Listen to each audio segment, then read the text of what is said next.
What is up YouTube, it's Kingfisher745, and in this video we're going to take a look at the Blaster's flight suit. Now I'm going to be completely honest with you, well like always, and just say that this suit looked very promising to me. So much so that I tried to save up just to afford it, and then I wanted to make a video and just let you know what I thought and how it went for me. The Blaster's flight suit is just like the others. It has 2 EISO slots. And then of course you can suit up at any time, call it in, get a new life pool, and a new set of abilities.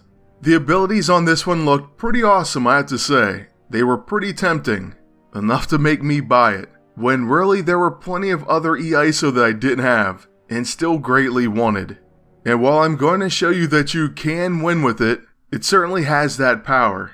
And some people that I know and really respect love the thing, but I definitely regret buying it. So before I go any further, this is my opinion, and I know there's going to be those that disagree. But I'm going to tell you my thoughts on it, why I regret getting it, and how I wish I had that 64 gold to buy EISO instead. And then you can just decide for yourselves, for anyone who hasn't already made the decision. First of all, just to use the thing, for me personally, I almost found it a 100% necessity to bring in someone like Spitfire and a quick attack setup to finish Phaser. Now this I have to say is my own fault because I always face teams with Excalibur. It's like a 95% chance that I'm going to face her on defense. And this suit already knew, just by looking at it, that it's going to rely heavily on attrition. So my first issue overall with it, but one I at least realized was going to happen. My biggest problem with it was one that caught me by surprise, but we'll get into that. First of all, let me just say, my EISO setup for this isn't what you're going to want to put on it. You're going to want to put Fatal Finish, and that has to do with the problem that I'm going to talk about, and for me it's a 100% problem, not a good thing. But let's just go through the abilities. So for our level 1, it's actually going to be Focused Blast. This has a chance to perform a follow-up attack. It has overexposure, so causes all applications of irradiated and radiation exposure to immediately deal damage.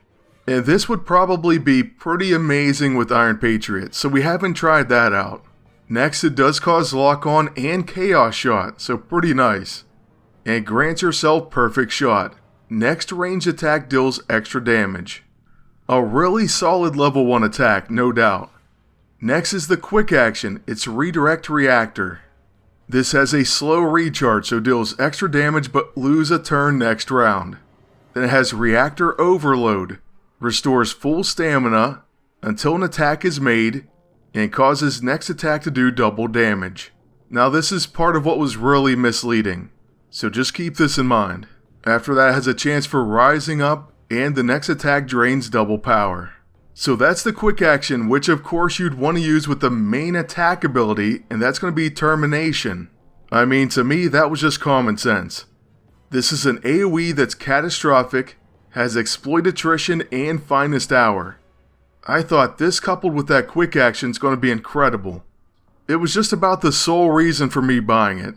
So that's why I'm so disappointed and my opinion's low. Maybe I'm not even thinking clearly, I'm just so upset this doesn't work right.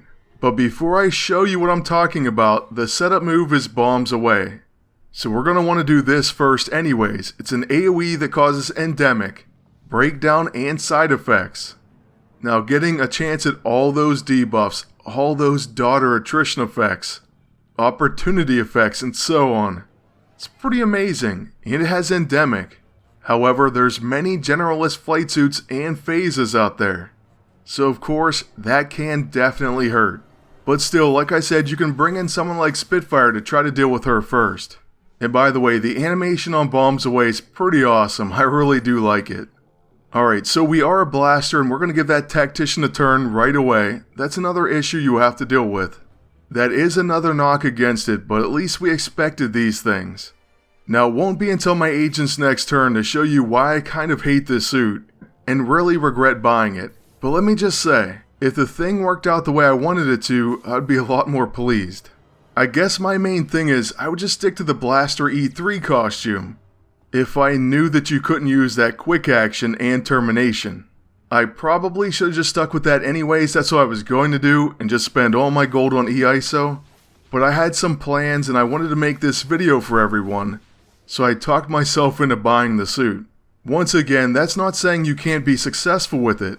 I just don't understand why I'd want to blow my agent up and have those multiple explosions and all this relying on attrition and so on in this meta, when if I wanted to use a blaster costume, I could just go blaster E3 and outright direct damage knock everyone out in the first round or so. Like, I don't see a better option here. But this right here is what set me off and probably soured me completely on the suit. So you can use your quick action, and then termination isn't even an option. It really caught me off guard. And all I can reason is they're saying that your power level's at 60% here, and so you can't use it. But why in the world does that quick action say restore stamina? Apparently they needed to say restores power level instead. But that just seems so pointless. Why even have that on there if it doesn't actually affect anything on this suit? It's very misleading, and that's why I felt ripped off. So what is your option? Well, self-destruct has catastrophic, exploit attrition, and finest hour. And that's about your main thing you're going to use with that quick action. So you blow your agent up, completely taking him out of the fight. Sure, it's fine as a knockout move, but you better make sure you have the opponent set up. That and throw all those fatal finish type EISO on there and make sure you have a really explosive ending. So yeah, you can win like that. That's just not what I expected, or what I signed up for. Now if that does sound good to you, then you could pick the suit up, no problem. You may actually really enjoy it. But for me, I just wish I would have bought EISO instead. If you're blowing up entire teams, and you found that this works for you, then power to you. I'm all for winning. To me, it's not what I really signed up for. The suit doesn't work how I thought it would. And just in the way that I wasn't really a fan of Fatal Finish teams, I'm not really a fan of the ultimate Fatal Finish agent. Once again though, maybe I'll change my mind on it. But that's where I stand right now. Well, that's going to be it for this video. I just wanted to do a quick look and my first opinions on this suit. Like I said, it's just my opinion, so don't get too upset. I hope that it helps some of you one way or the other, because maybe it sounded awesome to some of you. And to others, you probably thought, well good, because I was going to buy EISO anyways. Either way, I do want to thank you all for watching. Ask you to please like, comment, and subscribe. Then until next time, good luck and take care.